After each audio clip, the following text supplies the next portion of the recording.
Compliance, back again with Matt Kelly, the coolest guy in compliance, for another episode of Compliance Into the Weeds. If you have any questions for Matt or I, please use the chat function to send us some questions. So Matt, a couple of weeks ago, or I should say last week rather, you wrote a really interesting blog post around the CCO certification issue, but you went into the weeds about what might be some of the unintended consequences. What piqued your interest on the training issue? Yeah, Tom. So this was the result of a meandering conversation I had with a compliance officer not long ago, and he was in charge of training at a fairly large global institution, and we were debating the merits of letting employees or letting anybody really test out compliance training, meaning rather than they take the actual training course, if they can pass whatever learning test you have at the end of it, then you can let them skip taking the actual training material. And that came about because from a webinar I was on a couple of weeks ago, people were debating that point. And several people had said they were open to the idea of letting your parties out of training under the logic that perhaps these third parties already received compliance training from their own institution. Why would you put them through that again for their time? After all, if they can demonstrate that they understand your needs, then at the very least, you could let third parties test out. So I see the sense in that. But it's a different question about employees that test out. I should disclose here that this is personal to me because once upon a time when I had to take annual compliance training, I tested myself out. It was a company that had a bribery course, and at the end, you had to take a 10-question choice test. If you got, I think it was 7 or 8 out of the 10 correct, you could pass. So I took the 10 questions. I passed on 9. So I skipped the training and I took myself out. And the compliance really wasn't sure that was a wise idea.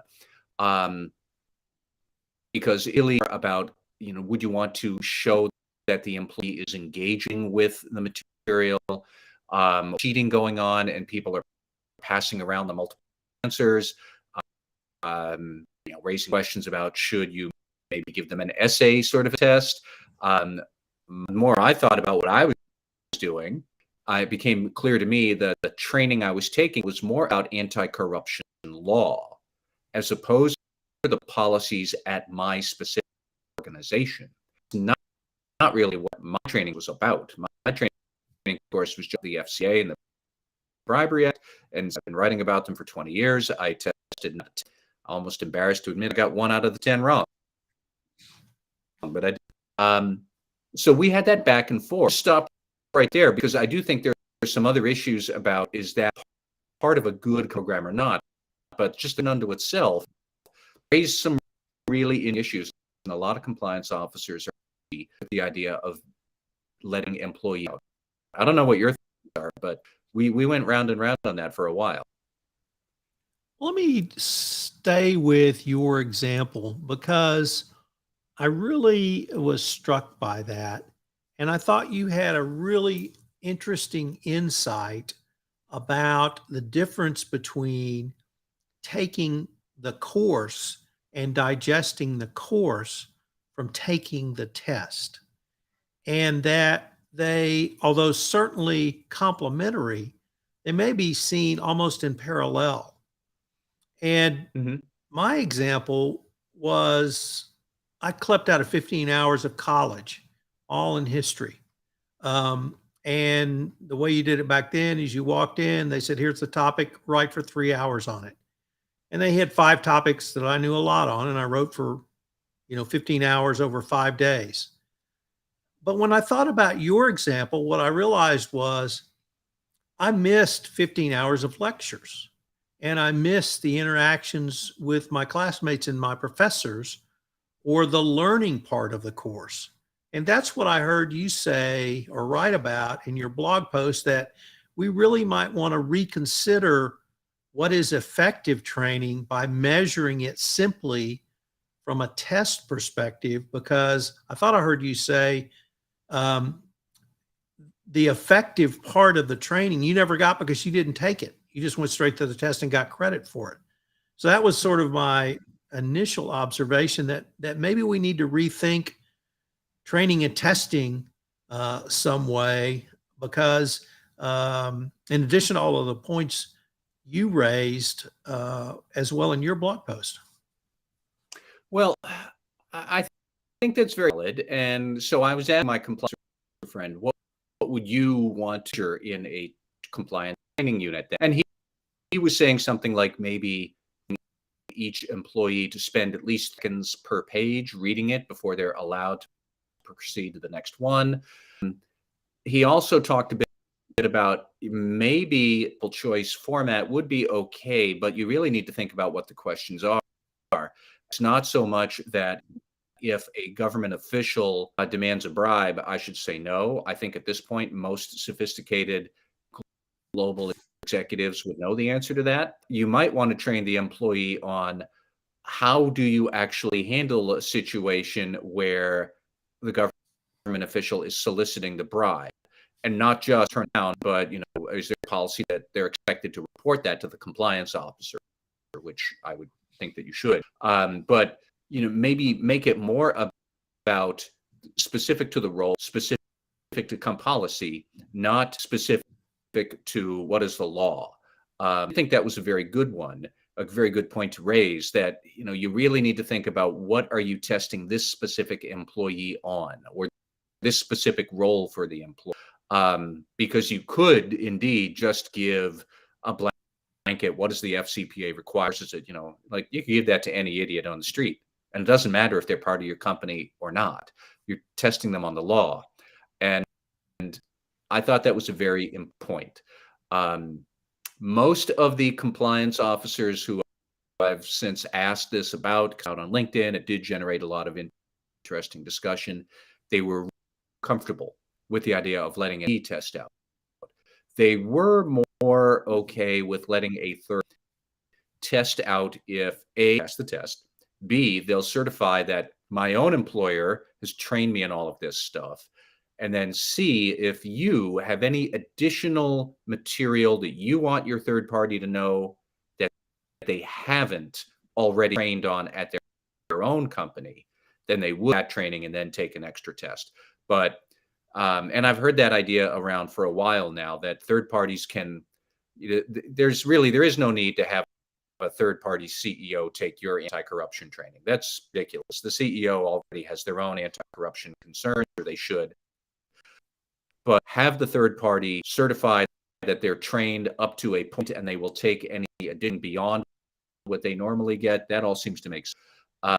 But then finally, that's all existing in an academic. Then my compliance officer friend said, but I wouldn't actually ever allow this ever.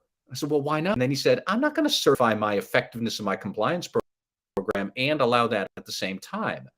It was, we've then veered into a very different conversation we should get into. It really brought up the point about CCO certifications and how uncomfortable some compliance officers implement reasonable choices in a perfect way in the real world with certification. Suddenly they're all going to say, no, I'm going to pull down every single thing and go to every extreme just because I want to be cautious while I'm certifying my program to the Justice Department. And we can talk about that too. It was striking that he immediately never actually going to do this because I might have to certify this to the department. I'm going to allow that while I'm certifying. No way. So that really struck me as almost an unintended consequence of the CCO certification. But if we put it in a more traditional risk management model, the risk to the CCO has increased exponentially by requiring CCO certification. So your risk management strategy must be more robust. And as part of that more robustness, it would prevent you from waiving, granting exception, giving credit for, or any of those other things that may have been done before, because now it's, your tail on the line. And if you certify and you go back and see, well, X percent of our workforce clept out of the compliance training because they knew the answers from prior training, that's not going to look very well for you if the DOJ is reviewing that. Yeah, and I should make clear, the friend I was talking to about this, suffice to say, in his experience, he is no stranger to FCPA enforcement or actions. He is no stranger to compliance monitors. He actually ever had to certify anything, but now that the Justice Department is about that, he did basically say, I wouldn't allow a test out option unless the department gave my company a specific waiver that would be okay, and you can still certify that you have an effective program. Absent that document from the department, he said, it's like, no, I'm never going to allow that sort of thing. Brought up a good point that he is fairly senior in the compliance function at his large company, but he is not the chief compliance officer. And so is he going to have his boss's boss, the CCO, certify to the department? Hypothetically, they're not under FCPA enforcement action right now, but no, the business they're in, it could always happen. But he basically said, am I going to have my boss's boss, the CCO, certify that a department while I'm making that choice? I don't think that would be wise. I don't think the CCO would like it if I did that. If I were a CCO, I wouldn't like it either. And he started talking about the need for sub certifications and sub certifications. And that, I think, is one big unintended consequence we might see. This is not uncommon in the Sarbanes-Oxley compliance world, where the CFO has to certify to the accuracy of the financial statements. Now, this does not prepare every single line item financial statement. He or she does not review every transaction. So the CFO certifies, but before he or she does, they will have the VP of Finance sub-certify, turn around and have the corporate controller sub-certify, who will go to the department CFOs throughout the enterprise. They sub-certify, and down and down and down we go with all of these chains of sub-certifications for SOX compliance.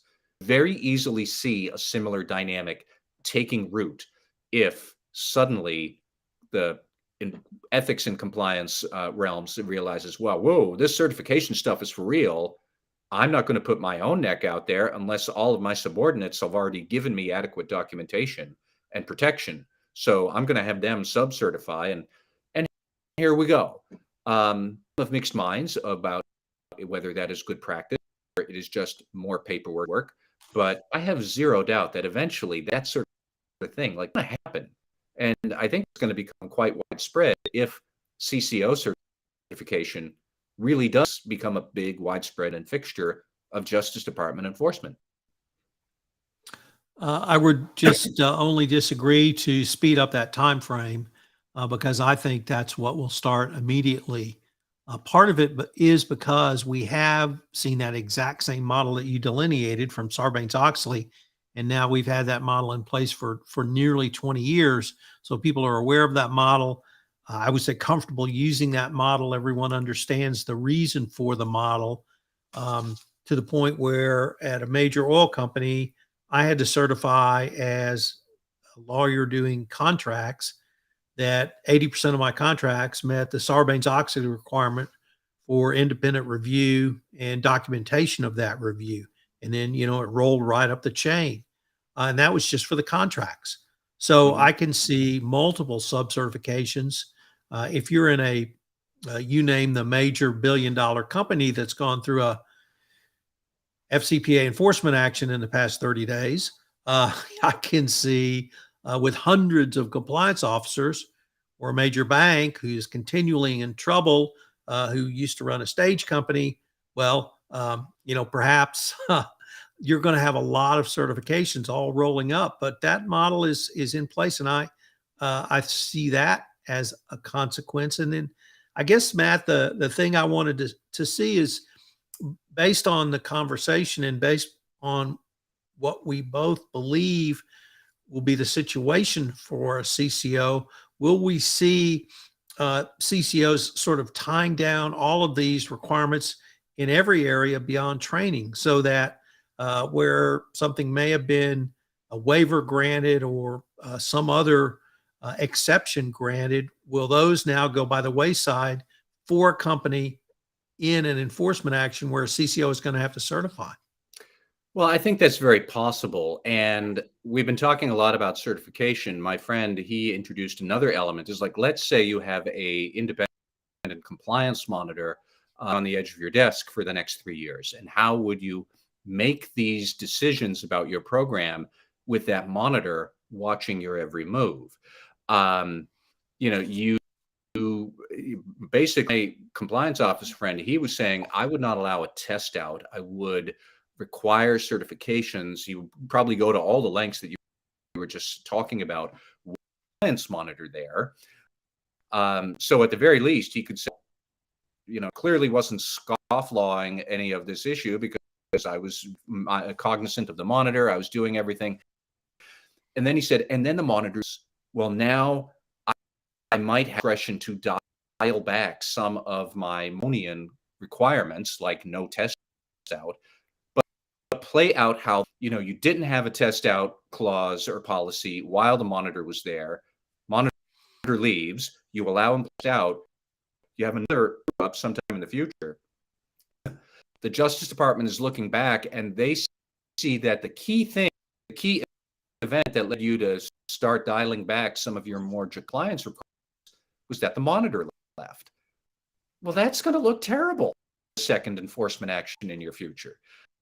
And I mean, we've all seen this. Companies where they have a very good looking compliance program and the integrity agreement and monitor leaves. And 6 months later, legal and compliance, and half the compliance team is put out to pasture.